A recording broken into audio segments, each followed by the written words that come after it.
அன்னை மொழி அறிவோம் இலவச தமிழ் பயிற்சி பள்ளியின் அன்பான மாணவர்களின் சார்பாக அமீரகத்துல நம்மளுக்கு தமிழ் எழுத முடிக்க சொல்லி தந்த நம்ம அத்தைகளுக்கும் முத்தான முத்தமிழ் மாமாக்கும் இதுக்கு எல்லாருக்கும் துணையா இருந்த கங்காதரன் மாமாக்கும் இந்த விழாவை சிறப்பிக்க வந்த சிறப்பு விருந்தினருக்கும் கௌரவ விருந்தினர்களுக்கும்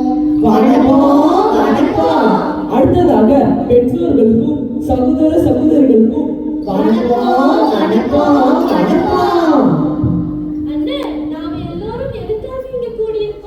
சொல்றேன் கேளுங்க. பாரத விருது உலகமானது எல்லோருக்கும் பொதுவானது.